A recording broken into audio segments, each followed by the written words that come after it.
Hello students, आज हम start कर रहे हैं अपना फिजिक्स का फर्स्ट चैप्टर जो कि क्लास 10th का 10th चैप्टर है जिसका नाम है light.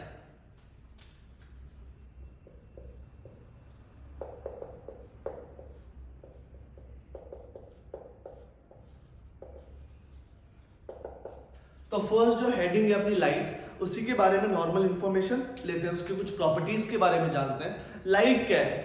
Light is a form of energy. आपने सुना होगा कि विंड एनर्जी, ठीक है, मैकेनिकल एनर्जी, सनलाइट एनर्जी, तो ये सब जिस लाइट की फॉर्म है वैसे ही ये क्या है, लाइट भी एनर्जी की फॉर्म है। Light is a form of energy. Light को कैसे डिफाइन करोगे? It is a form of light is a form of energy. फिर कुछ लाइट की स्पीड के बारे में आपने सुना होगा आज तक कि इस वर्ल्ड में जो सबसे ज्यादा तेज चीज है वो क्या है? लाइट की स्पीड। लाइट की स्पीड क्या है? Speed of light is 3 × 10⁸ metre per second. ठीक है, ये सबसे ज्यादा तेज स्पीड है। और किसकी होती है सबसे ज्यादा तेज स्पीड? लाइट की। फिर बात करते हैं, एक क्वेश्चन आता है,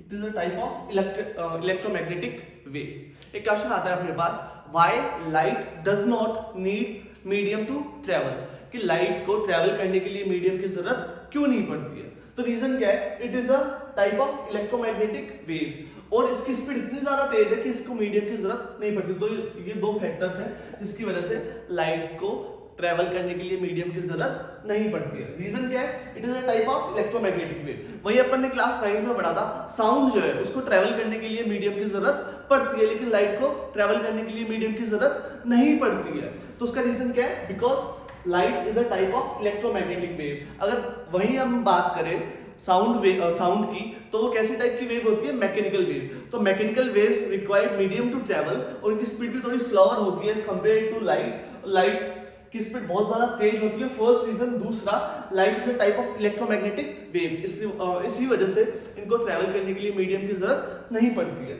फिर एक और प्रॉपर्टी है,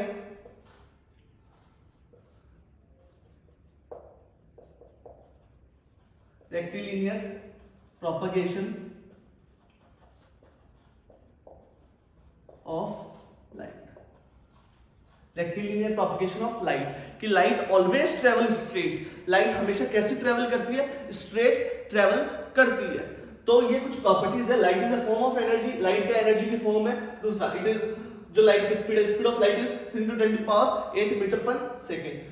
जो थर्ड प्रॉपर्टी है, it is a type of electromagnetic waves, that's why it do not need any medium to travel, कि ये एक इलेक्ट्रोमैग्नेटिक वेव की टाइप है। प्लस इसकी स्पीड बहुत ज्यादा तेज है, इसलिए इसको मीडियम की जरूरत नहीं पड़ती है as compare to sound. Sound तो क्या होता है? मैकेनिकल वेव होता है, और मैकेनिकल वेव्स को ट्रेवल करने के लिए मीडियम की जरूरत पड़ती है। वहीं अगर बात करें लाइट की, लाइट कैसी वेव होती है? Electromagnetic wave.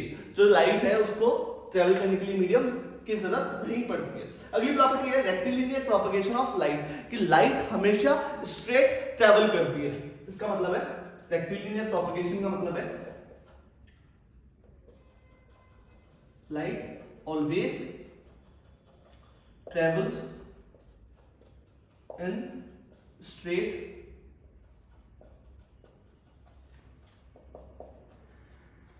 पाथ, कि लाइट जो है हमेशा स्ट्रेट पाथ में या फिर स्ट्रेट ट्रेवल करती है। इस प्रॉपर्टी का मतलब है, रेक्टिलिनियर प्रोपगेशन ऑफ लाइट का मतलब है लाइट ऑलवेज ट्रेवल स्ट्रेट। तो कुछ फॉर्म्स ऑफ एनर्जी पढ़ी, कुछ लाइट के बारे में इंफॉर्मेशन ली अपन ने। जो फर्स्ट पॉइंट है वो क्या है? It is a form of energy. दूसरा, speed of light is 3 × 10⁸ metre per second. जो थर्ड प्रॉपर्टी है, it is a type of electromagnetic wave, so it do not require any medium to travel. Electromagnetic waves जो होती है उनको travel करने के लिए मीडियम की जरूरत नहीं पड़ती है। वहीं अगर बात करें मैकेनिकल वेव को, उनको ट्रेवल करने के लिए मीडियम की जरूरत पड़ती है, और मैकेनिकल वेव का एग्जांपल है साउंड वेव। वही बात करें अगली प्रॉपर्टी के बारे में, rectilinear propagation of light. Light हमेशा स्ट्रेट ट्रेवल करती है। अब अगला पॉइंट पढ़ते हैं, अगली कुछ इंफॉर्मेशन लेते हैं लाइट के बारे में। कि लाइट के कुछ फिनोमिनाज है जो कि इस चैप्टर में डिस्कस करने वाले हैं। कुछ और फिनोमिनाज भी होते हैं लेकिन वो अपन डिस्कस करते हैं 11th और 12th में। लेकिन यहाँ पे सिर्फ दो phenomena of light upon discuss करने वाले हैं, वो है फर्स्ट है रिफ्लेक्शन और दूसरा है रिफ्रैक्शन। रिफ्लेक्शन एंड रिफ्रैक्शन दो फिनोमिना इस चैप्टर के अंदर हम डिस्कस करेंगे लाइट के। लाइट हैज मतलब मेनी फिनोमिना, पर इस चैप्टर में we will discuss only two phenomena of light. First one is reflection and another one is refraction. तो रिफ्लेक्शन के बारे में देखते हैं। रिफ्लेक्शन क्या होता है? रिफ्लेक्शन को अपन डिफाइन करेंगे, डेफिनेशन लिखते हैं इसके पहले।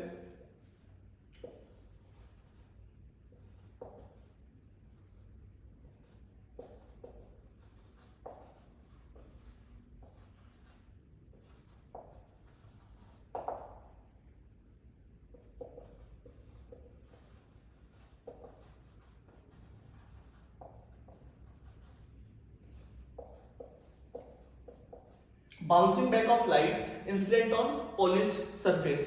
अगर लाइट किसी पॉलिश्ड सरफेस पे इंसिडेंट होगी तो उसका बाउंसिंग बैक अपन को देखने को मिलेगा। अगर ऐसा कुछ फिनोमिना देखने को मिलता है, उस फिनोमिना को बोलते हैं, क्या बोलते हैं? रिफ्लेक्शन। रिफ्लेक्शन कैसे डिफाइन करेंगे? The phenomena of bouncing back of light when it is incident on a polished surface. The phenomena of bouncing back of light incident on polished surface। अगर लाइट किसी पॉलिश्ड सरफेस पे incident होगी तो वो bounce back कर जाएगी। इस process को क्या बोला जाता है? रिफ्लेक्शन। वहीं अगर बात करें अपन रिफ्रैक्शन की, ये होता है bending of light. Bending of light. इस चैप्टर को अपन दो पार्ट्स में डिस्कस करेंगे। फर्स्ट है रिफ्लेक्शन और जो सेकंड पार्ट आपको मिलेगा इस चैप्टर का वो होगा रिफ्रैक्शन के बारे में। तो दो वीडियोस में चैप्टर आएगा और दोनों वीडियोस में एक एक वीडियोस के अंदर आपको हर एक एक टॉपिक की पूरी इंफॉर्मेशन दी जाएगी। तो फर्स्ट पॉइंट अपन डिस्कस करेंगे वो है reflection, the phenomena of bouncing back of light incident on polished surface. Light जब भी पॉलिश्ड सरफेस पे इंसिडेंट होगी वो बाउंस बैक कर जाएगी। इस फिनोमिना को बोला जाता है रिफ्लेक्शन। वहीं अगर रिफ्रैक्शन की बात करें, बेंडिंग ऑफ लाइट, या फिर इसको पूरा कंप्लीट करें, the phenomena of bending of light when it travels from one medium to another medium. Light जब ट्रेवल करती है एक मीडियम से दूसरे मीडियम में तो वो अपना पाथ को बेंड कर लेती है। अब बेंड होने के बाद भी वो स्ट्रेट ही रहेगा क्योंकि ये प्रॉपर्टी है लाइट की। लाइट को हमेशा स्ट्रेट ही ट्रेवल करना है। देखो स्ट्रेट ट्रेवल करना है ना। एग्जांपल देखते हैं। सोचो फर्स्ट मीडियम अपन ने कंसीडर किया एयर और ये मीडियम को डिवाइड कर लिया इस लाइन से। दूसरा मीडियम अपन ने लिया वाटर। सोचो इस लाइन के ऊपर air as an medium act कर रहा है और इस लाइन के नीचे water as an medium act कर रहा है। तो क्या हुआ? यहां पे रख दिया अपन ने सोर्स ऑफ लाइट। सोचो सोर्स ऑफ लाइट से लाइट आ रही है सीधा सा, ये लाइट का पाथ हो गया। एक नॉर्मल बना दिया अपन ने यहां पे, ठीक है। तो अब क्या होगा? एक मीडियम मीडियम फर्स्ट से कहां जा रही है? Medium second. दूसरा मीडियम है, दूसरा मीडियम एयर ही नहीं है, वो क्या है? वाटर। तो लाइट का पाथ क्या हो जाएगा? बेंड हो जाएगा। लाइट का पाथ क्या हो जाएगा? बेंड। लेकिन देखो बेंड होने के बाद भी वो स्ट्रेट ही ट्रेवल करेगी। बेंड होने के बाद भी वो स्ट्रेट ही ट्रेवल करती है क्योंकि ये तो प्रॉपर्टी है लाइट की, लाइट ऑलवेज ट्रेवल स्ट्रेट। तो दो फिनोमिना डिस्कस करेंगे इस चैप्टर के अंदर। जो फर्स्ट फिनोमिना ऑफ लाइट है वो है the phenomena of bouncing, reflection है the phenomena of bouncing back of light incident on polished surface. अगर लाइट किसी पॉलिश्ड सरफेस पे इंसिडेंट होगी तो वो बाउंस बैक कर जाती है, इसको बोलते हैं रिफ्लेक्शन। दूसरा होता है refraction, the bending of light, the phenomena of bending of light when it travels from one medium to another medium. Light जब एक मीडियम से दूसरे मीडियम में ट्रेवल करती है तो वो अपना पाथ चेंज कर लेती है, वो बेंड हो जाती है, लेकिन बेंड होने के बाद भी वो स्ट्रेट ही ट्रेवल करती है। समझ आ गया होगा आपको, नॉर्मल इंफॉर्मेशन है, अगली वीडियो में हम इसके बारे में डिस्कस कर लेंगे। अब इसको डिटेल में डिस्कस करते हैं, रिफ्लेक्शन पे आते हैं वापस से अपने टॉपिक पे।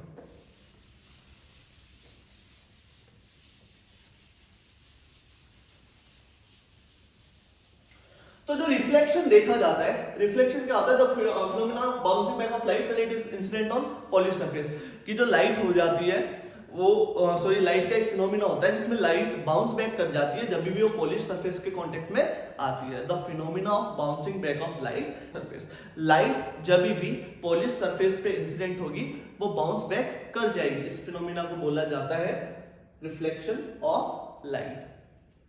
तो लाइट जो रिफ्लेक्शन देखा जाता है मेनली वो देखा जाता है मिरर्स में। किसमें देखा जाता है? मिरर्स में। अब मिरर होता क्या है? मिरर होता है एक पॉलिश्ड, एक सिंपल सा प्लेन होता है, ग्लास होता है जिसकी एक सरफेस एक साइड पॉलिश कर दी जाती है। ये जो लाइंस है वो किसको रिप्रेजेंट कर रही है? पॉलिश्ड साइड को, पॉलिश्ड साइड ऑफ ग्लास। ये क्या है? Polished side of glass. एक तरफ से पॉलिश्ड होगा तो दूसरी तरफ से क्या होगा? रिफ्लेक्शन। इस वाली साइड से क्या हो जाएगा? रिफ्लेक्शन देखने को मिलेगा आपको, इस वाली साइड से रिफ्लेक्शन देखने को मिलता है। डिस्कस करते हैं कि जो रिफ्लेक्शन है वो क्या होता है। It is the phenomena of bouncing back of light when light incident on any polished surface. Light जब भी किसी भी पॉलिश सरफेस पे इंसिडेंट होती है तो बाउंस बैक कर जाती है। इस फिनोमेना को बोला जाता है रिफ्लेक्शन। तो इसको डिटेल में डिस्कस करते हैं। हमने देखा अभी रिफ्लेक्शन मेनली किसमें देखा जाता है? मिरर्स में। देखते हैं यहां पे फिनोमेना फर्स्ट, रिफ्लेक्शन। और रिफ्लेक्शन देखा जाता है मिरर्स में।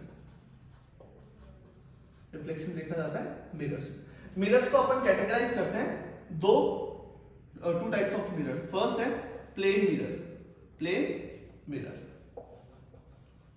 दूसरा होता है स्फेरिकल मिरर। प्लेन मिरर और जो दूसरे टाइप का मिरर है वो होता है अपना स्फेरिकल मिरर। प्लेन मिरर का मतलब क्या है? जो कि स्ट्रेट मिरर हो, ये वाला मिरर, इसको बोलते हैं प्लेन मिरर। अब जब मिरर की बात कर रहे हैं इसकी एक साइड को पॉलिश होना पड़ेगा तब जाके अपन को रिफ्लेक्शन देखने को मिलेगा। इसकी एक साइड को क्या होना पड़ेगा? पॉलिश्ड। ठीक है, तो यहां पे जो अपना पॉइंट अपन डिस्कस करने वाले हैं, नॉर्मल रिफ्लेक्शन कैसे देखा जाता है। तो सोचो, इसको थोड़ा चेंज कर लेते हैं। ये बनाते हैं अपन प्लेन मिरर, इसकी एक साइड को कर देते हैं पॉलिश्ड। अगर कोई ऑब्जेक्ट है, इससे रे ऑफ लाइट आ रही है, ठीक है, कोई ऑब्जेक्ट है, इससे रे ऑफ लाइट आ रही है, तो जो लाइट है वो सरफेस पे आके टकराएगी सोर्स से, तो इस वाली लाइट को क्या बोलेंगे? Incident ray. क्या बोलेंगे? इंसिडेंट। इस वाली रे को बोलेंगे अपन इंसिडेंट रे। अब अपना फिनोमेना क्या था? रिफ्लेक्शन का मतलब क्या? कि जब अगर लाइट आती है और वो सोर्स ऑफ लाइट से जब लाइट आती है और वो मिरर पे आके टकराती है तो उसको क्या होना पड़ेगा? बाउंस बैक होना पड़ेगा। जो लाइट बाउंस बैक होके जाती है टकराने के बाद उसको बोलते हैं रिफ्लेक्टेड रे। उसको बोला जाता है रिफ्लेक्टेड रे। और जहां पे इंसिडेंट रे और रिफ्लेक्टेड रे मिल रही है जस्ट पॉलिश सरफेस पे, वहां से पॉलिश सरफेस के रेस्पेक्ट में एक नॉर्मल ड्रॉ किया जाएगा। नॉर्मल मतलब परपेंडिकुलर लाइन, ये है नॉर्मल। तो ये जो तीन मेन रेज होती है, first incident ray. Incident ray कौन सी होती है? जो कि सोर्स ऑफ लाइट से निकलती है और जाके मीट करती है पॉलिश्ड सरफेस पे। अब पॉलिश सरफेस में मीट करेगी तो पॉलिश सरफेस क्या करवा देगा? उसको बाउंस बैक करवा देगा। जो बाउंस बैक होकर लाइट जाएगी उसको बोलेंगे रिफ्लेक्टेड रे। इन दोनों के बीच में एक लाइन ड्रॉ करेंगे परपेंडिकुलर टू पॉलिश्ड सरफेस, इसको बोलेंगे नॉर्मल रे। इसको बोला जाएगा नॉर्मल रे। इसको बोला जाता है नॉर्मल रे। तो यहां पे दो एंगल्स निकल के आते हैं, एंगल ऑफ इंसिडेंस, दूसरा होता है angle of reflection. Angle of incidence इसको रिप्रेजेंट करते हैं अपन एंगल आई से, एंगल ऑफ इंसिडेंस। दूसरा होता है angle R, angle of reflection. यहां से निकल के आता है अपने पास दो लॉज ऑफ रिफ्लेक्शन। इसको नोट डाउन कर लीजिएगा, ये 3 नंबर के क्वेश्चन में पूछ लेते हैं। What are the laws of reflection? First है angle I will always be equal to angle r. जितना ये वाला एंगल होगा उतना ही हमेशा ये वाला एंगल होगा, ये कंपल्सरी है। Angle I will always equal to angle R. Angle of reflection sorry angle of incidence is always equal to angle of reflection. दूसरा है अपना incident ray, reflected ray and normal ray lies on same plane। कि incident ray, normal ray और reflected ray तीनों एक ही plane में लाई करेगी। ठीक है, तो दो लॉज ऑफ रिफ्लेक्शन निकल के आते हैं यहां से। Angle of incidence will always be equal to angle of reflection.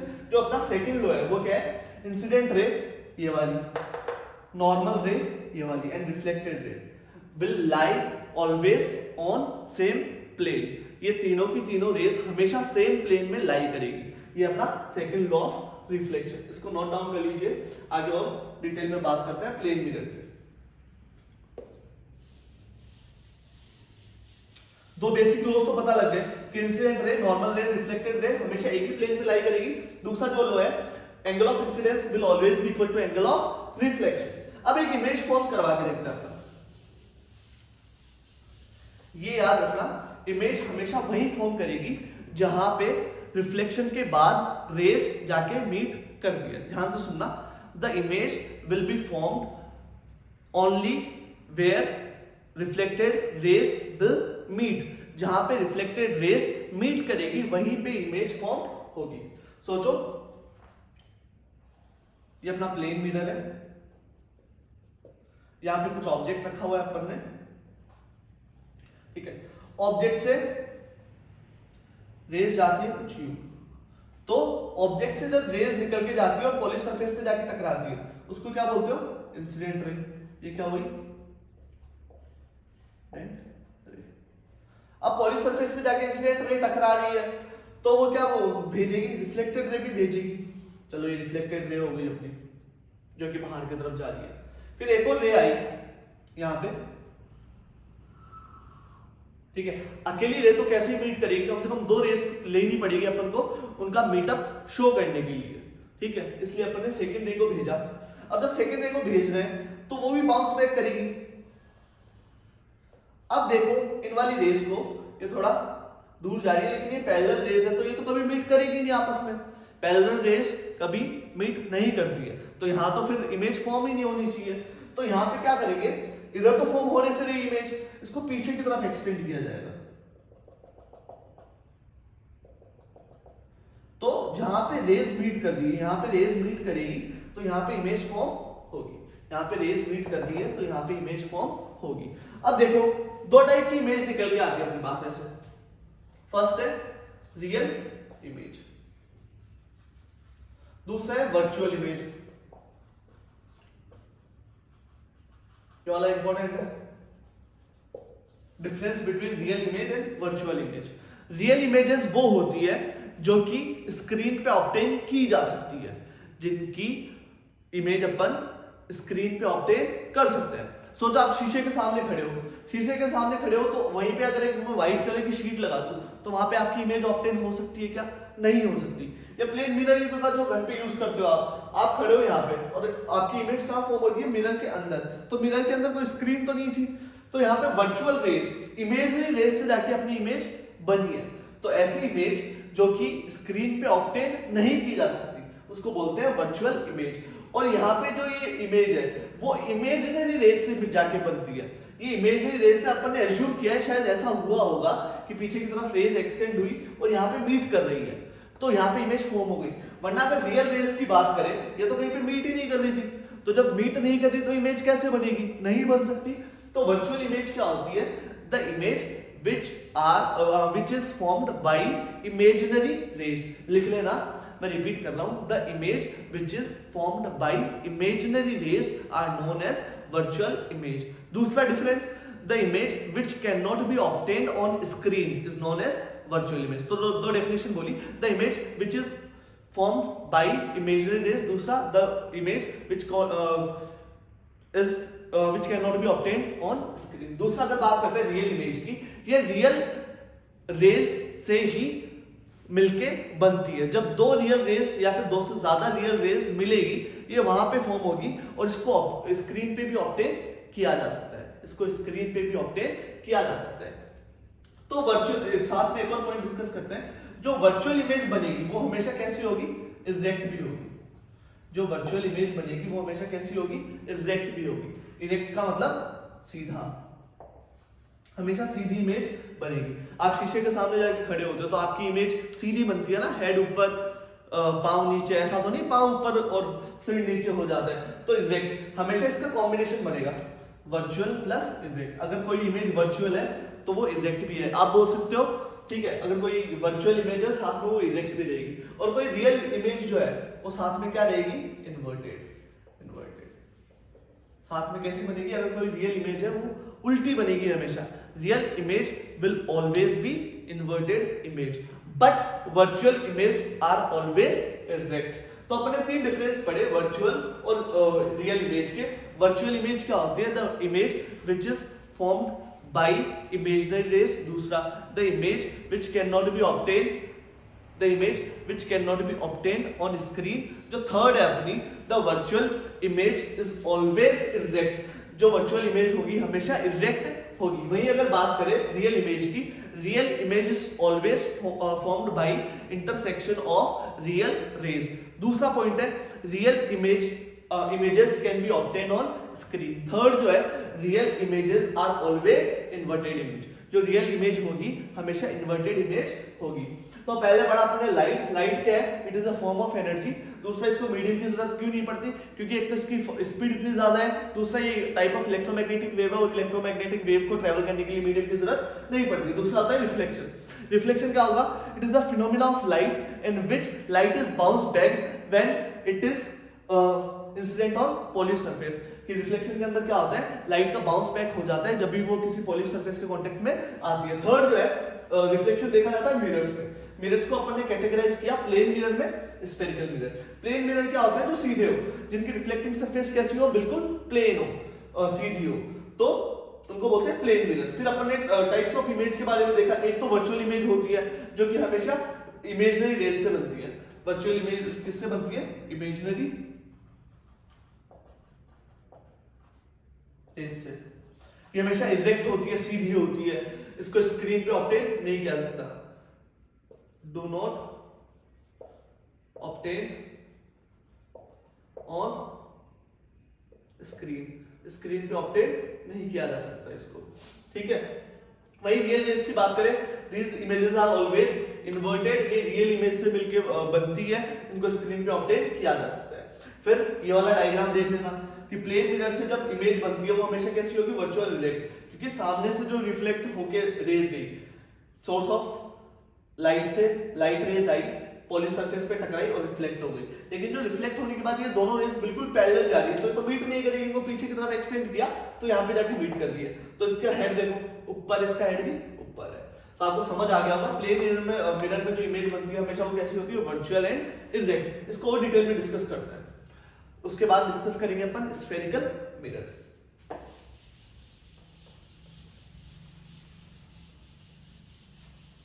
Laws of reflection पढ़े अपन ने। लॉज ऑफ रिफ्लेक्शन क्या होता है, first law, the angle of incidence will always be equal to angle of reflection. दूसरा law होता है incident ray, reflected ray, normal ray will always lie on a same plane. First देखते हैं mirror properties of image formed by plane. ये heading डाल लेना mirror. कि जो प्लेन मिरर में इमेज फॉर्म होती है उनकी क्या प्रॉपर्टीज होती है। पहले ऐसे नॉर्मल डिस्कस करते हैं। सोचो आप शीशे के सामने खड़े हो और आपको क्या क्या जो अपनी इमेज फॉर्म हुई उसमें क्या क्या देखने को मिल रहा है। फर्स्ट चीज, जितना आप शीशे के सामने खड़े हो उतनी ही आपकी इमेज शीशे के अंदर फॉर्म होगी। सोचो ये अपना है प्लेन मिरर, ये उसकी पॉलिश साइड हो गई, आप खड़े हो यहाँ पे और आपकी डिस्टेंस है उससे 5 फीट मान लेते हैं, तो आपकी इमेज जो फॉर्म होगी वो भी 5 फीट ही अंदर फॉर्म होगी। तो इसको बोलेंगे ऑब्जेक्ट डिस्टेंस, ऑब्जेक्ट डिस्टेंस, इसको बोलेंगे इमेज डिस्टेंस, इमेज डिस्टेंस। तो फर्स्ट प्रॉपर्टी यहां से निकल के आई, in plane mirror, in plane mirror object distance will always be equal to image distance। दूसरी प्रॉपर्टी की बात करते हैं, जितनी आपकी हाइट है इमेज भी उतनी ही हाइट की फॉर्म होगी। Object height will always be equal to image height।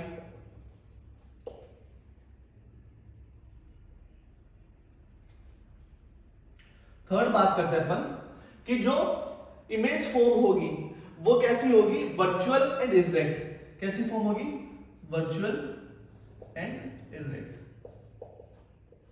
जो इमेज फॉर्म होगी वर्चुअल इरेक्ट होगी। क्यों होगी, क्योंकि वो इमेजरी रेस से मिलेगी और बन के फॉर्म होगी, मिलके फॉर्म होगी। वो देख लेंगे और डायग्राम अभी दोबारा से बनाएंगे अपन। फोर्थ है the image form, the image form is laterally inverted। कि जो इमेज फॉर्म होगी वो कैसी होगी, लेटरली इन्वर्टेड। लेटरली इन्वर्टेड का मतलब है कि जब आप सामने खड़े होते हो मिरर के जाके, तो आपका जो राइट वाला पार्ट है वो बन जाता है लेफ्ट वाला पार्ट, और जो लेफ्ट वाला हैंड है वो कहां प्लेस हो जाता है, राइट वाले हैंड की जगह। इसको बोलते हैं लेटरल इन्वर्जन। तो चार प्रॉपर्टीज अपन ने पढ़ी कि आप जितना सामने खड़े होगे मिरर के, प्लेन मिरर के, उतना ही अंदर आपकी इमेज फॉर्म होगी। दूसरा, जितनी आपकी हाइट होगी उतना ही आपको उतनी ही हाइट की इमेज वहां पे फॉर्म होके मिलेगी। थर्ड है वर्चुअल इरेक्ट। जो इमेज बनेगी वो कैसी होगी, वर्चुअल एंड इरेक्ट। जो थर्ड है the image form is laterally inverted. जो आपकी इमेज फॉर्म हुई वो कैसी होगी, उसका नेचर कैसा होगा, लेटरली इन्वर्टेड, पार्शियली इन्वर्टेड होगा। मतलब आपका राइट वाला हैंड है वो लेफ्ट हैंड बन जाएगा और लेफ्ट हैंड है वो राइट हैंड बन जाएगा। अब एक इमेज फॉर्म करके देखते हैं ताकि आपको अच्छे से समझ आ सके। सोचो ये अपना प्लेन मिरर है, यहाँ पे सोर्स ऑफ लाइट रखा, एक रे आई, इस रे को बोलेंगे इंसिडेंट रे। इंसिडेंट रे आई, पॉलिश सरफेस के कांटेक्ट में जा रही है तो बाउंस बैक की करेगी। चलो जो बाउंस कर बैक हो रही है उसको बोलेंगे रिफ्लेक्टेड। अब एक रे मैंने कहा था आफ्टर रिफ्लेक्शन जहां पे रेस जाके मीट करेगी वहीं पे इमेज फॉर्म होती है। तो ये तो एक ही रे है, एक रे अपने आप से कैसे मीट हो सकती है, तो दूसरी रे को लेते हैं अपन, कंसीडर करते हैं दूसरी रे जा रही है यहाँ पे, तो वही बाउंस बैक होके जाएगी इधर। अब ये दोनों रेस तो कैसे है, पैरेलल, तो ये तो कभी मीट ही नहीं करेगी, तो इमेज, रियल इमेज तो कभी फॉर्म हो ही नहीं, क्योंकि रियल रेस तो मीट भी नहीं हो रही है यहाँ पे, तो रियल इमेज फॉर्म नहीं होगी। तो इसको पीछे की तरफ एक्सटेंड कर दे अपन, पीछे की तरफ एक्सटेंड किया तो यहाँ पे दो रेज मीट कर दी है, लेकिन ये रेज कैसी है, इमेजिनरी, इमेजिनरी रेज है। तो इमेजिनरी रेज से जो इमेज फॉर्म हो उसको बोलते हैं वर्चुअल। और अगर वर्चुअल फॉर्म हो रही है तो साथ में क्या होगी, इरेक्ट होगी ही होगी। तो अपना थर्ड पॉइंट जो है वो इस वाले पॉइंट से प्रूव होता है कि जो प्लेन मिरर है वहां पे वर्चुअल और इरेक्ट इमेज फॉर्म होती है। इसको नोट डाउन कर लो। Properties of image formed by a plane mirror. First property, object distance will always be equal to image distance. यहाँ पे दूसरा, object height will always be equal to image height. Third, virtual and erect, जो image form होगी उसका nature कैसा होगा, virtual और erect. Fourth है the image form is laterally inverted. जो आपकी इमेज फॉर्म हुई वो कैसी होगी, लेटरली इन्वर्टेड होगी।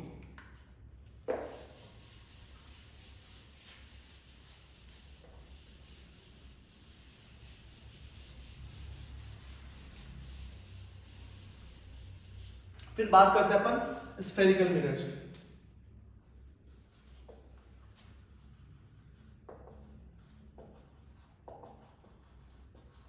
Spherical mirrors. अब हम स्टार्ट करने वाले हैं अपना अगला पॉइंट, जिसका नाम है स्फेरिकल मिरर्स। स्फेरिकल मिरर्स को मेनली दो टाइप में कंसीडर किया जाता है। फर्स्ट है concave mirror, concave mirror, concave mirror. दूसरा है convex mirror, convex mirror. Concave mirror को दूसरा नाम भी बोलते हैं converging, converging mirror, converging mirror. Convex को बोलते हैं डाइवर्जिंग मिरर, डाइवर्जिंग। इसका रीजन है ऐसा क्यों बोला जाता है, ठीक है। पहले अपन डिस्कस करते हैं स्फेरिकल मिरर। यहां पे नाम में आ रहा है स्फेरिकल। ये जो मिरर्स है वो ऑब्टेन किए जाते हैं एक स्फीयर से। तो सोचो एक होलो स्फीयर है अपने पास, ये याद करने का तरीका है, एक होलो स्फीयर है अपने पास, इसका कुछ सेंटर भी होगा,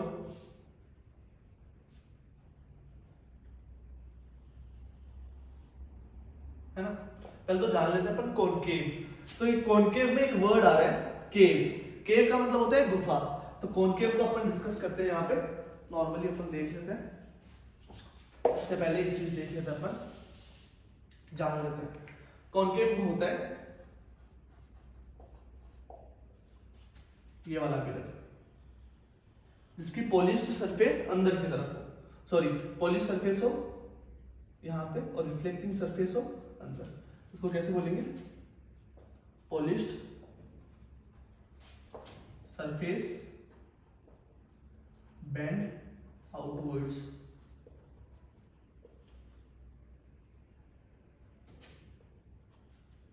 और reflecting surface bend inwards. Polish surface तो किधर की तरफ बेंड होगी, बाहर की तरफ, और रिफ्लेक्टिंग सरफेस अंदर की तरफ। वही बात करें कॉन्वेक्स की, तो ये होता है यू, सॉरी पॉलिश सरफेस किधर की तरफ बेंड होती है, अंदर की तरफ, और रिफ्लेक्टिंग सरफेस बाहर की तरफ। Polished surface bend inwards, whereas reflecting surface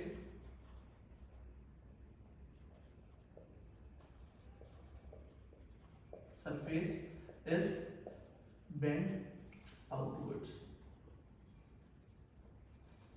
कि जो रिफ्लेक्टिंग सरफेस है वो बाहर की तरफ बेंड होगी और पॉलिश्ड सरफेस अंदर की तरफ होगी। इनका फॉर्मेशन कैसे हुआ वो इजी तरीके से याद करते हैं, प्लस यहाँ पे कुछ टर्म्स यूज की जाएगी उनको पढ़ेंगे। और थर्ड जो क्वेश्चन है, why concave mirror is considered as an converging mirror, why convex mirror is considered as an diverging mirror, ये सब चीजें अपन अब पढ़ने वाले हैं। नोट डाउन कर लीजिएगा पॉज करके।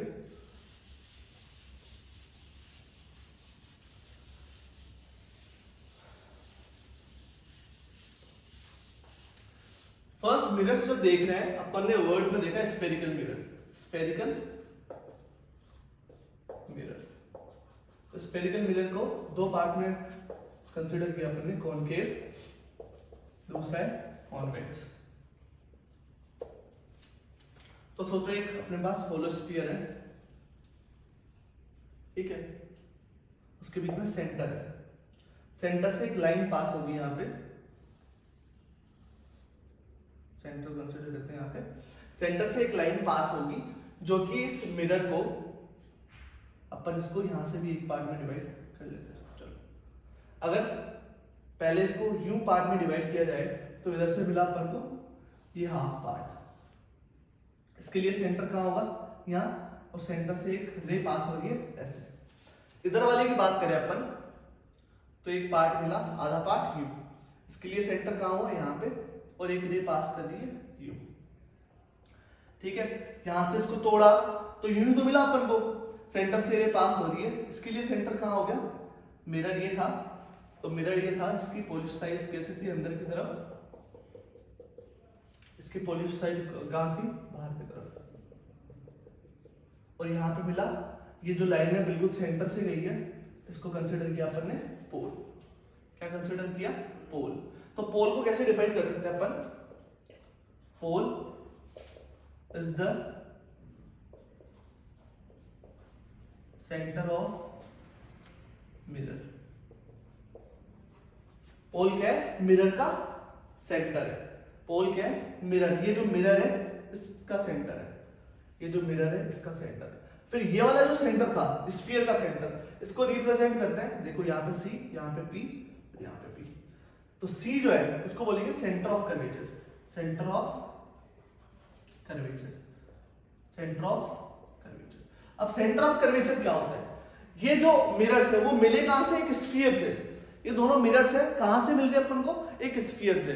तो ये जो सेंटर ऑफ कर्वेचर है वो उस स्फीयर का सेंटर है जहां से अपन को मिरर्स मिले। किसका सेंटर है?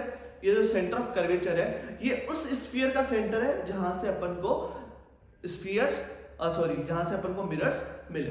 तो उसको डिफाइन कैसे करोगे? Centre of curvature is the centre of that sphere from which mirrors has been obtained. ये जो सेंटर ऑफ कर्वेचर है उस स्फीयर का सेंटर है जहां से अपन को मिरर्स मिले हैं। तो उसको कैसे डिफाइन करोगे? It is the centre of sphere from which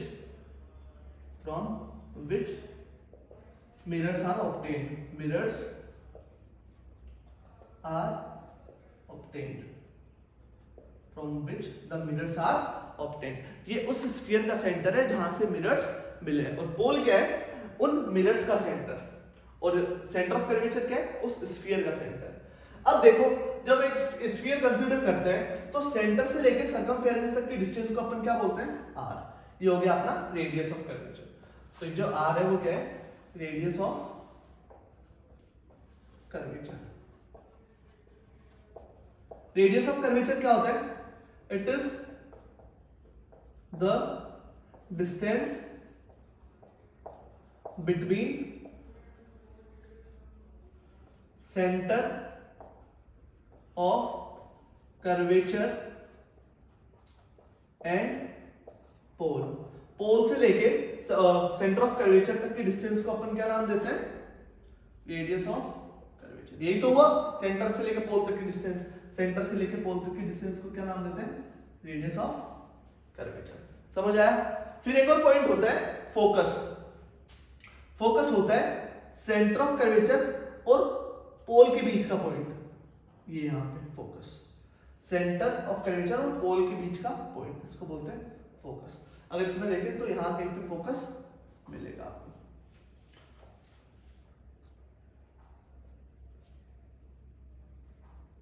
इसको बोलते हैं फोकस। फोकस को कैसे डिफाइन करोगे? It is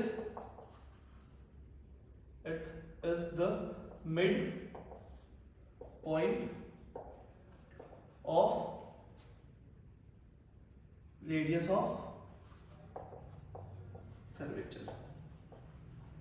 radius of curvature का मिड पॉइंट होता है, उसको बोलते हैं क्या? फोकस। ये देखो साथ में नोट्स बनाते चलना, बिल्कुल इजी तरीका है, बिल्कुल इजी। अगर ये समझ आ गया आपको, ये पॉइंट समझ आ गए तो बिल्कुल इजीली समझ आ जाएगा। अगला पॉइंट जो है वो अपना फोकल लेंथ। ये वाली देखा अपन ने रेडियस ऑफ कर्वेचर का मिड पॉइंट है, तो ये वाली डिस्टेंस और ये वाली डिस्टेंस बराबर होगी। ये वाली डिस्टेंस और ये वाली डिस्टेंस क्या होगी? बराबर होगी। लेकिन एक वर्ड आता है अपने पास एफ, स्मॉल एफ, इसको बोलते हैं focal length. Focal length, focal length. ये जो फोकल लेंथ होगी वो किसके क्या होगी? It is half of radius of curvature. Focal length क्या होती है? Half of radius of curvature. या आप इसको डिफाइन कर सकते हैं, it is the distance between focus and pole. It is the distance between focus and pole. Focus और पोल के बीच की जो डिस्टेंस है उसको क्या बोल देंगे अपन? Focal length. तो ये वाली डिस्टेंस को क्या हो गया? फोकल लेंथ, जिसको स्मॉल एफ से रिप्रेजेंट करते हैं। और ये स्मॉल एफ किसके बराबर होता है? R upon 2। ये इक्वेशन याद रखनी है आपको। तो कुछ पॉइंट्स अपन ने कंसीडर किया, एक स्फीयर बनाया, उसको दो पार्ट्स में डिवाइड किया, एक वर्टिकली एक हॉरिजॉन्टली, हाफ हाफ पार्ट में। जो वर्टिकली डिवाइड किया इसको हाफ पार्ट में, तो दो मिरर्स अपने पास मिले। ये वाला कौन सा हो गया? Convex mirror. और ये वाला कौन सा हो गया? Concave mirror. Concave mirror. Concave mirror में क्या होता है, रिफ्लेक्टिंग सरफेस अंदर की तरफ मुड़ी होती है, पॉलिश सरफेस बाहर की तरफ। इसमें क्या होता है, पॉलिश सरफेस अंदर की तरफ मुड़ी होती है, रिफ्लेक्टिंग सरफेस बाहर की तरफ। आपको समझ आ गया होगा। तो फिर इसको डिवाइड करने पे अपन को कुछ पॉइंट्स मिले, कुछ टर्म्स मिली। जो सेंटर था स्फीयर का, उसको कंसीडर किया अपन ने centre of curvature. Centre of curvature क्या होता है, it is the centre of that sphere from which the mirrors has been obtained. ये उस स्फीयर का सेंटर है जहां से अपन को मिरर्स मिले। और फिर यहां से एक लाइन पास होती है इसके मिरर के बीच में से, और मिरर को बीच का वाला पॉइंट को क्या बोलते हैं, पोल। तो ये it is the mid of the mirror. ठीक है, ये भी समझ आ गया अपन को। फिर आता है radius of curvature. Radius of curvature, radius किसको बोलेंगे, सेंटर से लेके पोल तक के डिस्टेंस को। तो it is the distance between centre of curvature and pole. ठीक है, फिर रेडियस ऑफ कर्वेचर को एक ऐसा पॉइंट है जो कि दो भाग में, दो इक्वल पार्ट्स में डिवाइड करता है, उसको बोलते हैं focus. It is the mid point of radius of curvature.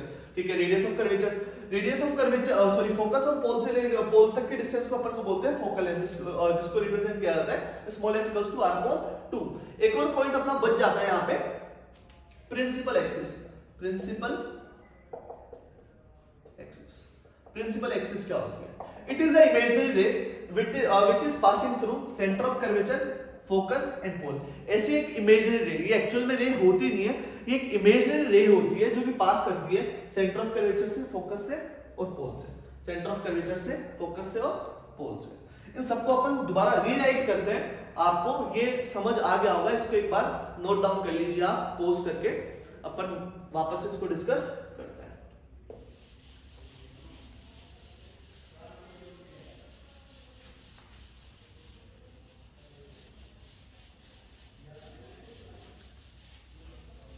सबसे पहले देखते हैं अपन पोल।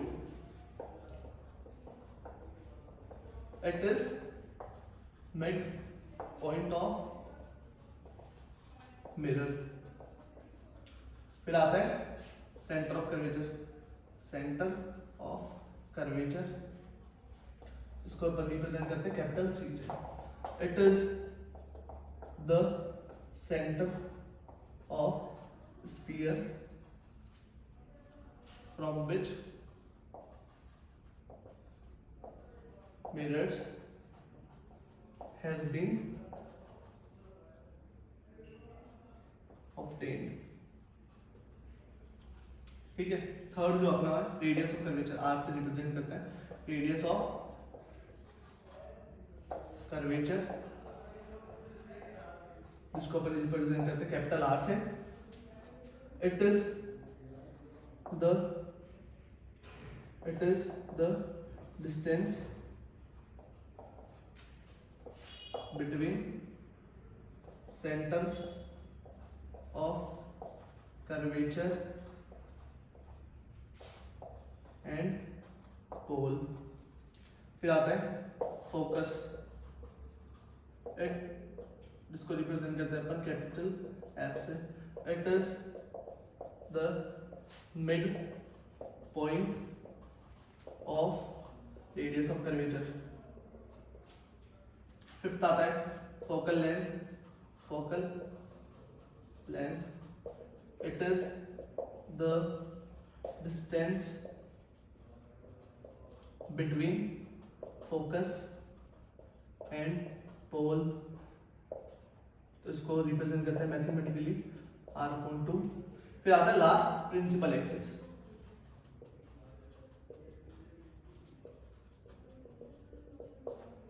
It is the imaginary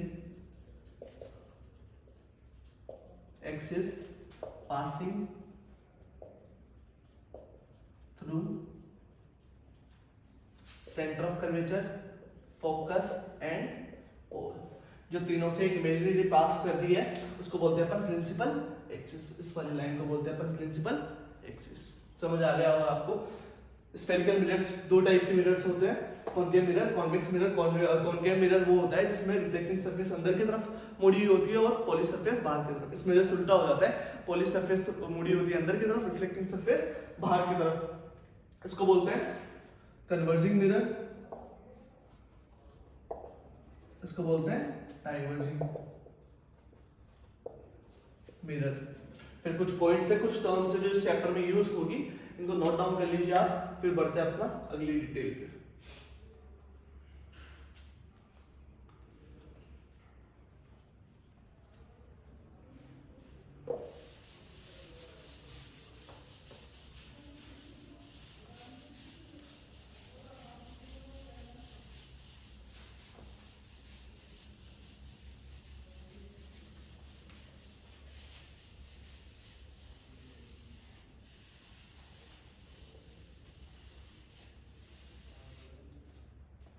फिर देखते हैं सम स्पेशल रे डायग्राम।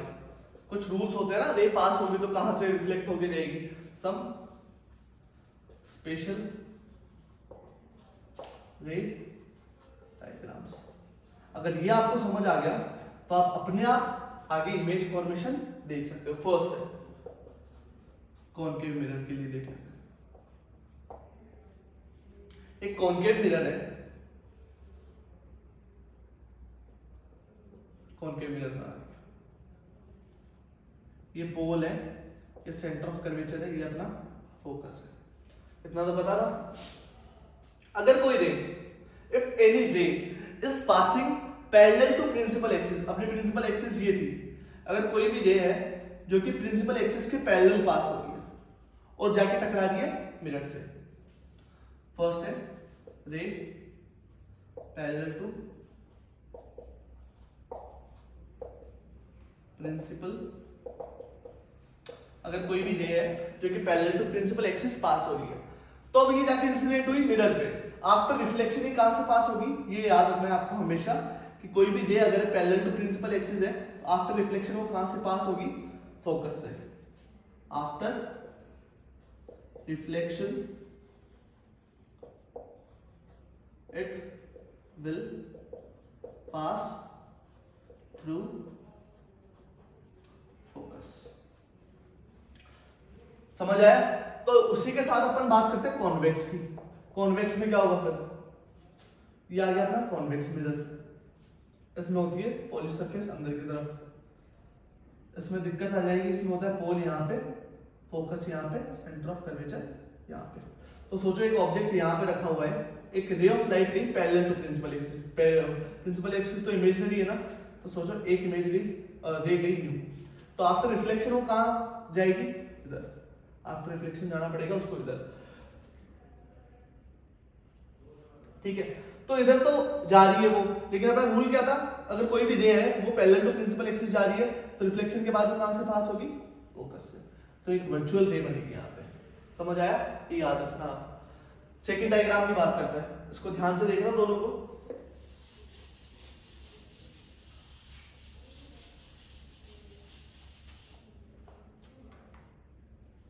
अब इसका जस्ट उल्टा, सेकंड रे पासिंग थ्रू फोकस। जब पैरेलल टू प्रिंसिपल एक्सिस जा रही थी तो कहां से पास हो रही थी, फोकस पे। तो देखते हैं for concave mirror, concave mirror ये हो गया अपना कॉनकेव मिरर, ये होगी पॉलिश्ड सरफेस, ये एक रे पास होगी, पोल, फोकस और सेंटर ऑफ कर्वेचर। कोई भी रे ऑफ लाइट है जो कि फोकस से पास कर रही है, ये हो रही है इंसिडेंट यहाँ पे, तो आफ्टर रिफ्लेक्शन वो कहाँ जाएगी, पैरेलल टू प्रिंसिपल एक्सिस। कहाँ जाएगी, parallel to principal axis. Just उल्टा, पहले कोई भी पैरेलल टू प्रिंसिपल एक्सिस जा रही थी तो रिफ्लेक्शन के बाद कहाँ आ रही थी, फोकस से पास होती थी। अब इसका उल्टा हो जाएगा, कोई भी रे पासिंग थ्रू फोकस है तो कहाँ जाएगी, after reflection it will go parallel to principal axis, principal axis, principal axis के पैरेलल चली जाएगी। वही अगर कॉन्वेक्स की बात करें तो ये हो गया रिफ्लेक्टिंग पॉली सरफेस अंदर की तरफ, रिफ्लेक्टिंग सरफेस बाहर की तरफ, पोल, फोकस और सेंटर ऑफ कर्वेचर। कोई भी रे है यहां से पास हो रही है फोकस की तरफ,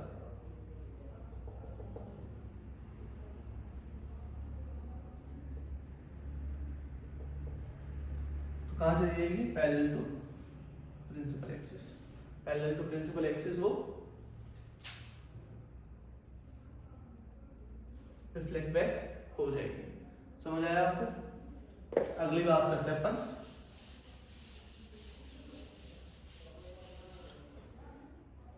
third, ray passing through centre of curvature. कोई भी रे है वो सेंटर ऑफ कर्वेचर से पास कर रही है तो वो कहां जाएगी? कॉनकेव के लिए देखते हैं कि कॉनकेव मिरर है, पॉली सरफेस बाहर की तरफ, रिफ्लेक्टिंग सरफेस अंदर की तरफ। ये पोल हो गया, ये फोकस हो गया, ये सेंटर ऑफ कर्वेचर है। कोई भी रे अगर सेंटर ऑफ कर्वेचर से पास होगी तो रिफ्लेक्ट बैक होके सेंटर ऑफ कर्वेचर से ही पास होगी, वहां पे कोई भी चेंज नहीं आएगा। कॉन्वेक्स के लिए बात करते हैं।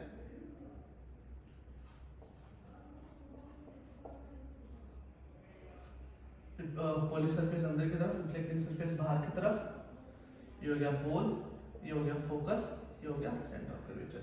कोई भी रे है जो कि सेंटर ऑफ कर्वेचर से पास होनी चाहिए थी वो वापस यहीं से पास हो जाएगी। वापस कहां से पास हो जाएगी? यहीं से पास हो जाएगी।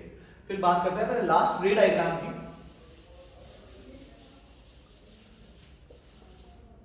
फोर्थ, रे पासिंग थ्रू पोल। कोई भी रे पोल से पास कर रही है। फर्स्ट कॉनकेव के लिए देखते हैं।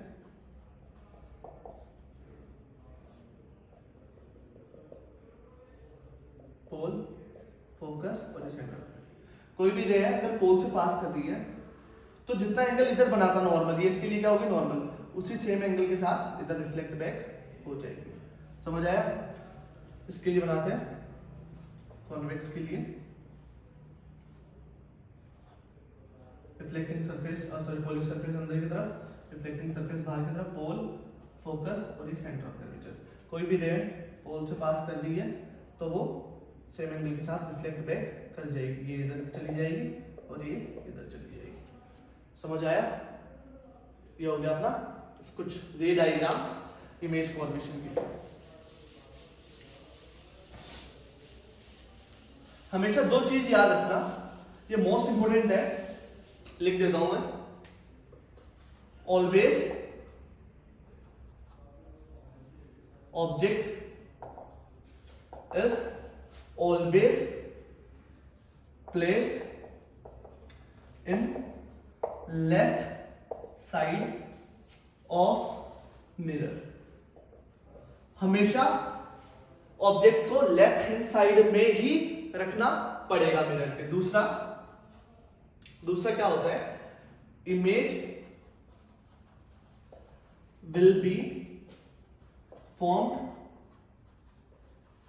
वेयर टू और more than two rays will meet after reflection। Reflection के बाद जहां पे दो या फिर दो से ज्यादा रेस मिलेगी वहीं पे इमेज फॉर्म होगी। पहला। दूसरा क्या है? Object is always placed on left hand side. Object को हमेशा लेफ्ट हैंड साइड में ही रखा जाएगा। ऑब्जेक्ट को हमेशा लेफ्ट हैंड साइड में ही रखा जाएगा। अब देखते हैं अपना अगला मोस्ट इंपोर्टेंट पॉइंट, जो कि न्यूमेरिकल के हिसाब से मोस्ट इंपोर्टेंट है। पूरे चैप्टर में ये दो लेंस और मिरर की इमेज फॉर्मेशन ही सबसे ज्यादा इंपोर्टेंट पॉइंट है। अगर वो समझ आता है तो आपको न्यूमेरिकल्स इजीली समझ आ जाएंगे। फर्स्ट है image formation. Image formation, first image formation देखेंगे अपन कॉनकेव मिरर के लिए। कॉनकेव मिरर, यहाँ पे 6 डायग्राम बनेंगे। फर्स्ट डायग्राम देखते हैं अपन। ये कॉनकेव मिरर है अपना। ये होगी इसकी पॉलिश्ड सरफेस, ये होगी इसकी प्रिंसिपल एक्सिस, ये हो गया पोल, ये हो गया फोकस और ये हो गया सेंटर ऑफ कर्वेचर। ध्यान से देखना, 4 चीजें यहां पर डिस्कस करेंगे अपन। First, position of object, position of object. दूसरा डिस्कस करेंगे पोजीशन ऑफ इमेज, इमेज कहां बनेगी, position of image. Third point करेंगे size of image form, size of image. Fourth है nature of image, nature of image. ये चार चीजें अपन को डिस्कस करनी पड़ेगी इस डायग्राम से। फर्स्ट, ऑब्जेक्ट को कहां रखा, at infinity, at infinity. Object को कहां रखा, एट इंफिनिटी। इंफिनिटी में जब ऑब्जेक्ट को रखा तो रेज आई पैरेलल टू प्रिंसिपल एक्सिस। आप बताना कोई रेज इंसिडेंट हो रही है पैरेलल टू प्रिंसिपल एक्सिस, तो वो रिफ्लेक्ट होने के बाद कहां से पास करेगी, फोकस से। कहां से पास करेगी, फोकस से।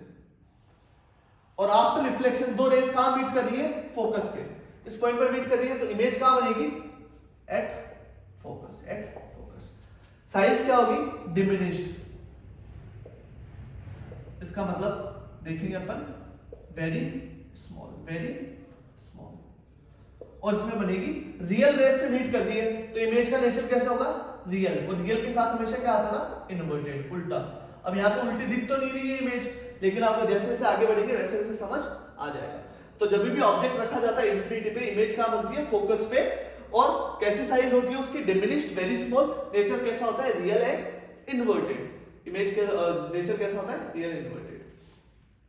ठीक है, दूसरी पोजीशन अपन डिस्कस करने जा रहे हैं। दूसरा डायग्राम समझना, जैसे 6 डायग्राम बना दूंगा वैसे आपको इजीली समझ आ जाएगा।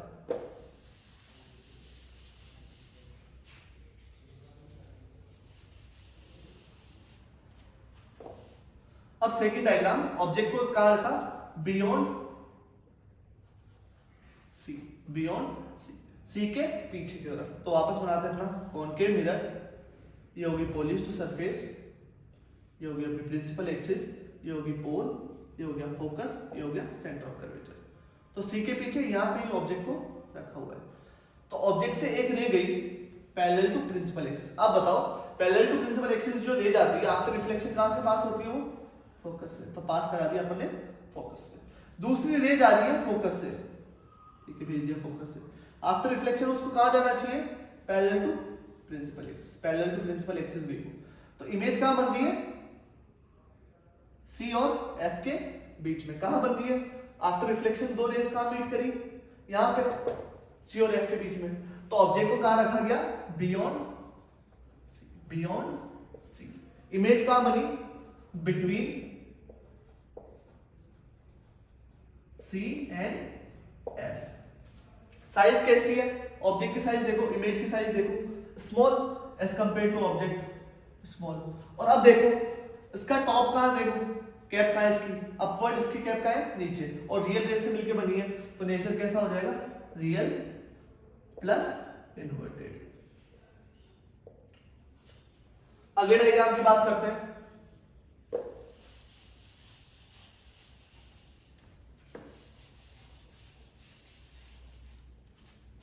ऑब्जेक्ट कहां रखा, एट सी। ऑब्जेक्ट को रखते हैं एट सी पे। तो ये रहा अपना कॉनकेव मिरर, ये हो गया अपना पोल, फोकस और सेंटर ऑफ कर्वेचर। ऑब्जेक्ट को रखा सेंटर ऑफ कर्वेचर पे। एक रे गई पैरेलल टू प्रिंसिपल एक्सिस, उसको कहां पास होना चाहिए था, आफ्टर रिफ्लेक्शन फोकस से। एक रे जाएगी फोकस से, एक रे जाएगी फोकस से, एक रे जाएगी फोकस से। उसको रिफ्लेक्ट बैक होकर कहां से आएगी, पैरेलल टू प्रिंसिपल एक्सिस। कहां आएगी,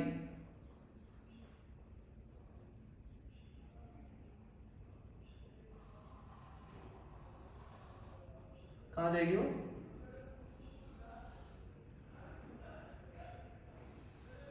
पैरेलल टू प्रिंसिपल एक्सिस। तो आफ्टर रिफ्लेक्शन कहां मीट कर रही है वो, एट सी। तो ऑब्जेक्ट रखा जाता है जब एट सी पे, इमेज कहां बनती है, एट सी। कैसा बना, ऑब्जेक्ट साइज और इमेज साइज क्या है, दोनों सेम। और नेचर कैसा है, वही रियल एंड इनवर्टेड। दिख रहा होगा आपको। हम नेक्स्ट डायग्राम बनाते हैं अपन। ऑब्जेक्ट को रखा between C and F. Short trick भी बताई जाएगी इसकी। ऑब्जेक्ट को कहां रखा, बिटवीन सी एंड एफ।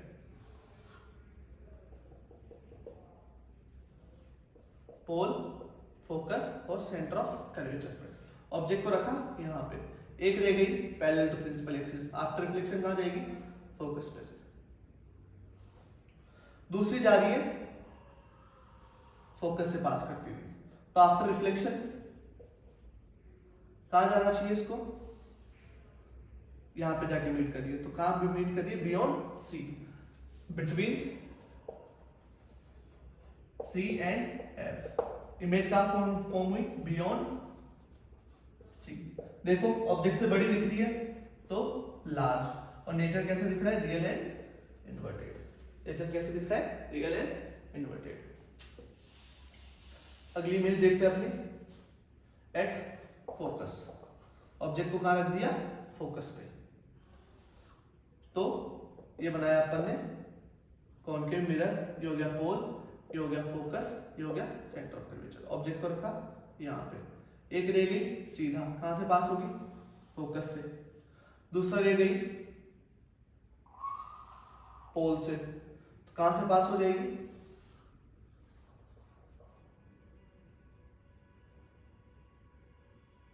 एक रह गई पोल से, कहां से पास हो जाएगी, पैरेलल, सॉरी है ना, इधर कहीं जाके इंफिनिटी पे मीट करेगी। तो ऑब्जेक्ट को रखते हो आप जब फोकस पे, तो इमेज का बनती है इंफिनिटी, कैसी बन जाएगी, वेरी लार्ज, और कैसा नेचर कैसा होगा, रियल प्लस इन्वर्टेड। अब ऑब्जेक्ट को कहां रखेंगे, एफ और पी के बीच में। When object is placed between F and P, object को रखा जाएगा F और P के बीच में। तो ये हो गया अपना कॉनकेव मिरर, ये हो गया पोल, ये हो गया फोकस, ये हो गया सेंटर ऑफ कर्वेचर। तो ऑब्जेक्ट को रखोगे आप यहाँ पे, तो एक रह जाएगी सीधा जो कि पास हो जाएगी फोकस से, दूसरी भेजोगे आप पोल से जो कि चली जाएगी, ये तो दूर जा रही है आपस में, तो इधर तो कोई मीट करेगी नहीं, तो इसको पीछे की तरफ एक्सटेंड करेंगे तो यहाँ कहीं मीट करेगी। अब देखो इमेजिनरी रेस से जो आगे बनी है वो कैसी बनी है, वर्चुअल। तो इस बार नेचर कैसा हो जाएगा, ऑब्जेक्ट को रखा अपन ने between P and F, F और P के बीच में रखा ऑब्जेक्ट को। इमेज कहां बनी, behind the mirror, behind the mirror, mirror के बिहाइंड। कैसी बनी, वेरी लार्ज, और नेचर कैसा था, वर्चुअल एंड इनडायरेक्ट। देखो सीधा बना है, इसका कैप ऊपर, उसका कैप ऊपर, और बड़ी इमेज बनी है तो वर्चुअल के साथ इनडायरेक्ट, क्योंकि इमेजिनरी रेस से ये इमेज बनी है। ये तो हो गया अपने 6 form image form by concave mirror, 6 images form by concave mirror. अब देखते हैं शॉर्ट तरीका। अभी तक अपन ने 6 diagram, image formation diagram by concave mirror पढ़ चुके हैं, 6 डायग्राम। उनको शॉर्ट से याद करने का तरीका देखते हैं अपन। सोचो एक लाइन है अपने पास, ठीक है, यहाँ पे उनका क्या था, पोल, यहाँ पे क्या था, फोकस, यहाँ पे क्या था, सेंटर ऑफ कर्वेचर। इनको कंसीडर कर लिया अपन ने। तो सोचो फर्स्ट जो ऑब्जेक्ट रखा था अपन ने इंफिनिटी पे ऑब्जेक्ट रखा, उसकी इमेज बन रही थी फोकस पे, उसकी इमेज कहां बन रही थी, फोकस पे। ऑब्जेक्ट कहां रखा था, यहां पे, इमेज बनी फोकस पे, ऑब्जेक्ट को रखा इंफिनिटी। कैसी बनी, वेरी स्मॉल, है ना, नेचर कैसा था, रियल इन्वर्टेड। समझ आया। अब इधर से बढ़ रहे एक कदम आगे, इधर से एक कदम बढ़ेंगे आगे, यहाँ पे ऑब्जेक्ट को कहां रखा, बिहाइंड सी। इमेज कहां बनी, between C and F, very small से थोड़ा सा बड़ा बना। इस बार इमेज कैसी बनी, स्मॉल, और नेचर कैसा था, रियल इन्वर्टेड। एक और कदम आगे बढ़ा, ऑब्जेक्ट को रखा सी पे, इमेज कहां बनी, सी पे, ठीक है, ऑब्जेक्ट को कहां रखा, सी पे, इमेज कहां बनी, सी पे, नेचर कैसा था, रियल इन्वर्टेड। अब स्मॉल से बड़ी क्या हो गई, सेम साइज। ऑब्जेक्ट को रखा यहाँ पे between C and F, image बन गई बियॉन्ड सी, ठीक है, नेचर कैसा था, रियल इन्वर्टेड। अब सेम साइज से बड़ी क्या होती है, लार्ज। ऑब्जेक्ट को रखा फोकस पे, इमेज कहां बनी, इंफिनिटी पे। ऑब्जेक्ट को रखा फोकस पे, इमेज कहां बनेगी, इंफिनिटी पे। कैसी बनेगी, वेरी लार्ज। नेचर कैसा होगा, रियल इन्वर्टेड। अब ऑब्जेक्ट को रखा पी पे, इधर तो सारे पॉइंट्स खत्म। इमेज कहां बन जाएगी, बिहाइंड द मिरर। इमेज कहां बन जाएगी, बिहाइंड द मिरर। इमेज कहां बन जाएगी, बिहाइंड द मिरर। तो इसको नोट डाउन कर लो आप। इमेज कहाँ बन जाएगी, बिहाइंड द मिरर। दोबारा से रिपीट करते हैं अपन। ऑब्जेक्ट को रखा फोकस पे, इमेज बन रही थी इन्फिनिटी पे। फोकस पे जब ऑब्जेक्ट को रखा, ऑब्जेक्ट को रखा इन्फिनिटी पे, इमेज बनी फोकस पे। कैसी बनी थी, वेरी स्मॉल। एक कदम आगे बढ़े, इधर से एक कदम आगे बढ़ा।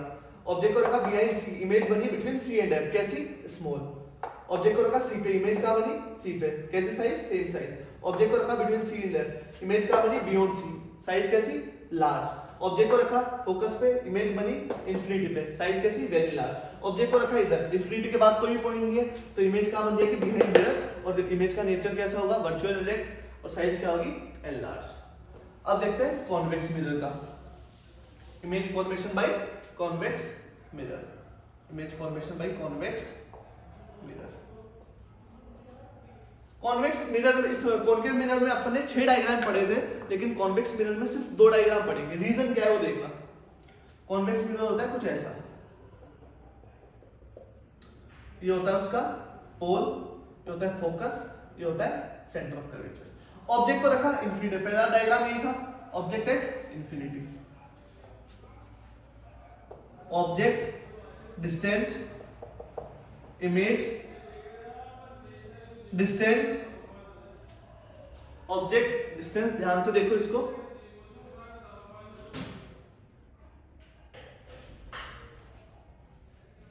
Object, distance, image, distance, size और नेचर ऑफ इमेज। इमेज का नेचर कैसा होगा। ऑब्जेक्ट को रखा इन्फिनिटी पे, सोचो यहां पे ऑब्जेक्ट को रखा, रेज यूं जा रही है पैरेलल टू प्रिंसिपल एक्सिस, तो इधर इसमें तो इधर रिफ्लेक्ट हो जाएगी, इसमें इधर रिफ्लेक्ट हो जाएगी। तो इसको एक्सटेंड करेंगे, कहां जाके मीट कर रही है, फोकस में। कहां जाके मीट कर रही है, फोकस। तो इमेज कहां बन जाएगी, एट फोकस। सॉरी, ऑब्जेक्ट को कहां रखा था, एट इन्फिनिटी। इमेज कहां बन जाएगी, एट फोकस। साइज कैसे बनी, very small, very small. Nature of image कैसा है, वर्चुअल एंड इरेक्ट, क्योंकि ये इमेजिनरी रेस से बनी है। अब देखो दूसरा पॉइंट बताओ, ये तो रख दिया इन्फिनिटी पे। पिछली बार अपने पास पॉइंट्स थे, at infinity, behind C, at C, between C and F, at F, between F and P. लेकिन वो सारे पॉइंट्स तो इस बार इधर शिफ्ट हो गए, तो इस तरफ कहां रखेंगे। अब इधर तो कोई स्पेसिफिक पॉइंट तो है नहीं, पहला रखा इन्फिनिटी पे। अब इन्फिनिटी और पी के बीच में कहीं रख दो, सारे पॉइंट्स क्या कहलाएंगे, between infinity and P. Between infinity and P, सारे पॉइंट्स क्या कहलाएंगे, बिटवीन इन्फिनिटी एंड पी। इसलिए सिर्फ यहाँ पे 2 ही डायग्राम बनते हैं, क्योंकि पॉइंट स्पेसिफाई नहीं कर सकते। फर्स्ट पॉइंट स्पेसिफाई किया क्या, एट इन्फिनिटी, इमेज कहां बन गई, फोकस पे। दूसरा पॉइंट क्या स्पेसिफाई कर सकते हो आप, कोई भी पॉइंट है ही नहीं, तो अपन क्या बोलेंगे, बिटवीन इन्फिनिटी एंड पी। जो दूसरा डायग्राम बनेगा वो कहां बनेगा, किसके लिए बनेगा, when object is placed between infinity and P. तो ये हो गया अपना कॉन्वेक्स मिरर। एक रे जा रहा है यू, पोल, फोकस और सेंटर ऑफ कर्वेचर। सोचो ऑब्जेक्ट को रखा यहाँ पे इन्फिनिटी था, तो बिटवीन इन्फिनिटी एंड पी एक रे गई यू पैरेलल टू प्रिंसिपल एक्सिस, वो सॉरी डाइवर्ज हो गई। एक्सटेंड करेंगे तो कहां से पास होना चाहिए उसको, फोकस से। एक रे जा रही सी से पास हो गई, तो वापस इसी पॉइंट पे चली जाएगी, इसको एक्सटेंड करेंगे सी से पास करता हुआ, तो इमेज कहीं बन गई यहाँ पे। समझ आया। तो an object is placed between infinity and pole, image कहां बन जाएगी उसकी, between focus and pole। Size कैसी होगी, स्मॉल। नेचर कैसा होगा, वर्चुअल प्लस इरेक्ट। कहीं पे भी रख लो, अब हमेशा यही डायग्राम बनने वाला है। अब एक और क्वेश्चन था अपना, why concave mirror is called converging mirror. Concave mirror को कन्वर्जिंग मिरर क्यों बोलते हैं, कॉन्केव मिरर को कन्वर्जिंग मिरर क्यों बोलते हैं, कन्वर्जिंग मिरर क्यों बोलते हैं।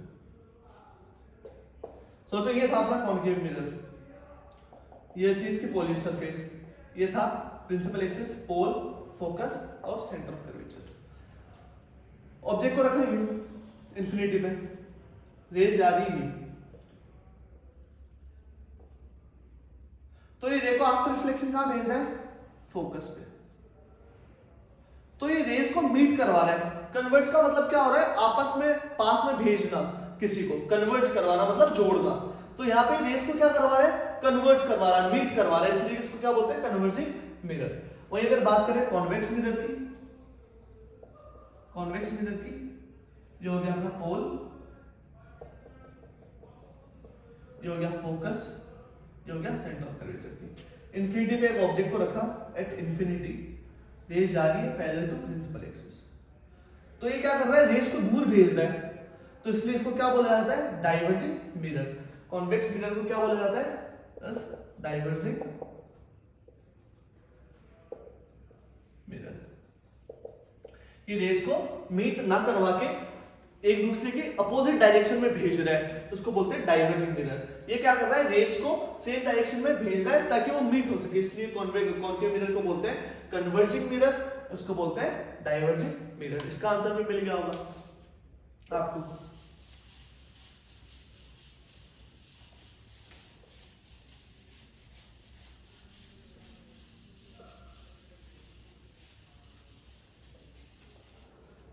अब देखते हैं अपन साइन कन्वेंशन, देखते हैं अपन sign convention. Sign convention number line पढ़ी होगी आपने, उसके लिए आपको क्या पहला पॉइंट क्या याद रखना है, object is always placed on, always object is always be placed on left side of mirror. Object को हमेशा लेफ्ट साइड ऑफ मिरर में ही रखा जाएगा। तो सोचो ये अपना मिरर है ना, और ये प्रिंसिपल एक्सिस है, ये हो गया पोल। तो अपन ने नंबर लाइन पढ़ी थी, नंबर लाइन को देख लेते हैं। नंबर लाइन की होती है 0। इधर की सारी वैल्यूज क्या होती है, नेगेटिव होती है कि पॉजिटिव, बताओ जल्दी। इधर की सारी वैल्यूज होती है नेगेटिव, इधर की सारी वैल्यूज क्या होती है, पॉजिटिव। तो पोल से लेफ्ट हैंड साइड में जितनी भी डिस्टेंसेस जाएगी, सॉरी आरएचएस साइड में जितनी भी डिस्टेंसेस जाएगी सारी कैसी होगी, पॉजिटिव। इधर जितनी भी डिस्टेंसेस जाएगी वो कैसी होगी, एलएचएस साइड में नेगेटिव डिस्टेंसेस। तो एक बात बताओ, ऑब्जेक्ट को हमेशा कहां रखा जाता है, लेफ्ट हैंड साइड में। तो ऑब्जेक्ट डिस्टेंस, ऑब्जेक्ट डिस्टेंस इसको रिप्रेजेंट करते हैं स्मॉल यू से। इमेज डिस्टेंस, इमेज डिस्टेंस इसको रिप्रेजेंट करते हैं वी से। तो ऑब्जेक्ट डिस्टेंस हमेशा क्या होगी, नेगेटिव। फिर बात करते हैं अबाउट दिस लाइन, ये वाली वैल्यू सारी कैसी होती है, पॉजिटिव। तो हाइट्स अबाउट प्रिंसिपल एक्सिस कैसी होगी, पॉजिटिव। बिलो दिस लाइन कैसी होती है, नेगेटिव। तो ये वाला portion heights below the principal axis कैसी हो जाएगी, negative. And all the heights, all the distances are measured from 0। 0 से चलते हैं ना, 0 1 2 3 4, इधर -1 -2 -3 -4। तो यहाँ पे सारी डिस्टेंसेस कहां से मेजर होगी, पोल से। सारी डिस्टेंसेस कहां से मेजर होगी, पोल से, यहां से। तो साइन कन्वेंशन को लिखते हैं अपन, साइन कन्वेंशन को इधर नोट डाउन करते हैं। फर्स्ट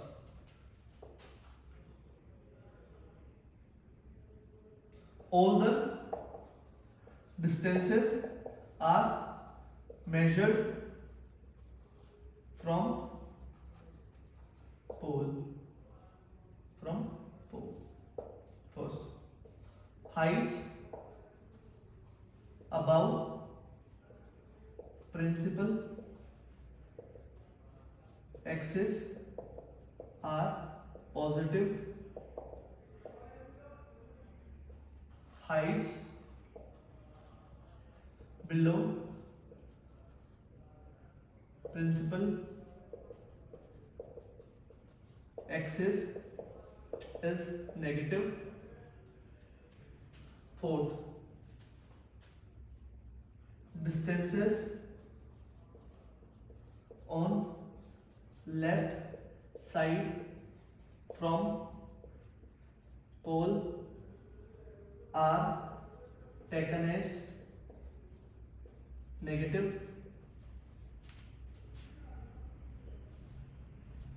फिफ्थ है distances on right side from pole are taken as positive. ये हो गया अपना साइन कन्वेंशन, नोट डाउन कर लीजिए आप। फिर अगला टॉपिक देखते हैं अपना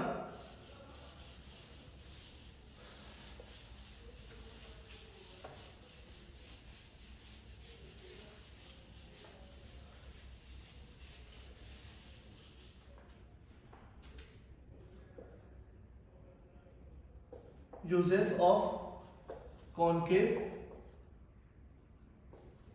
mirror and convex mirror।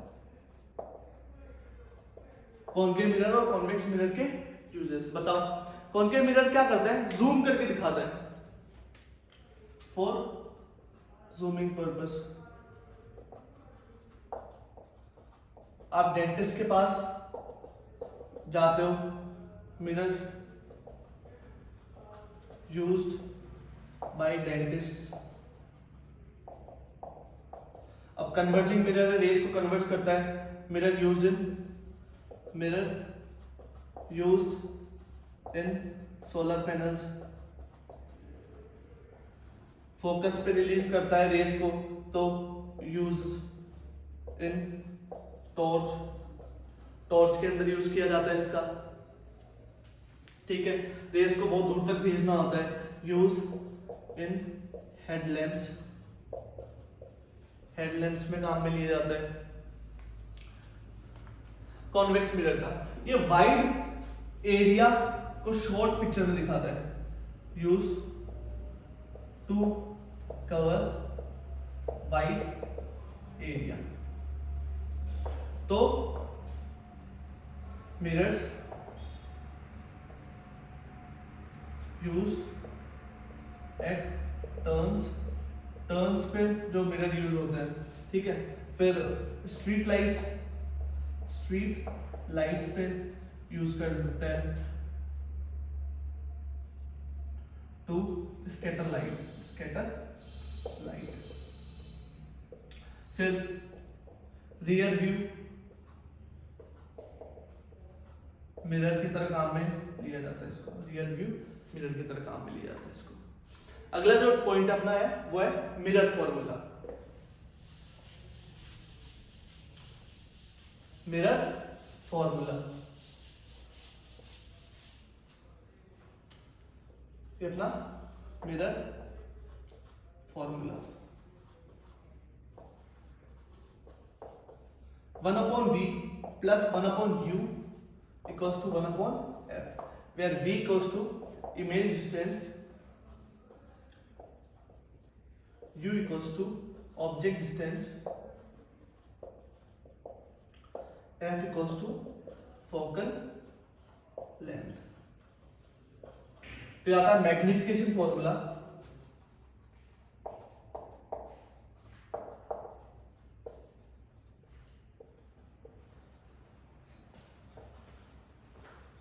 m equals to minus v upon u।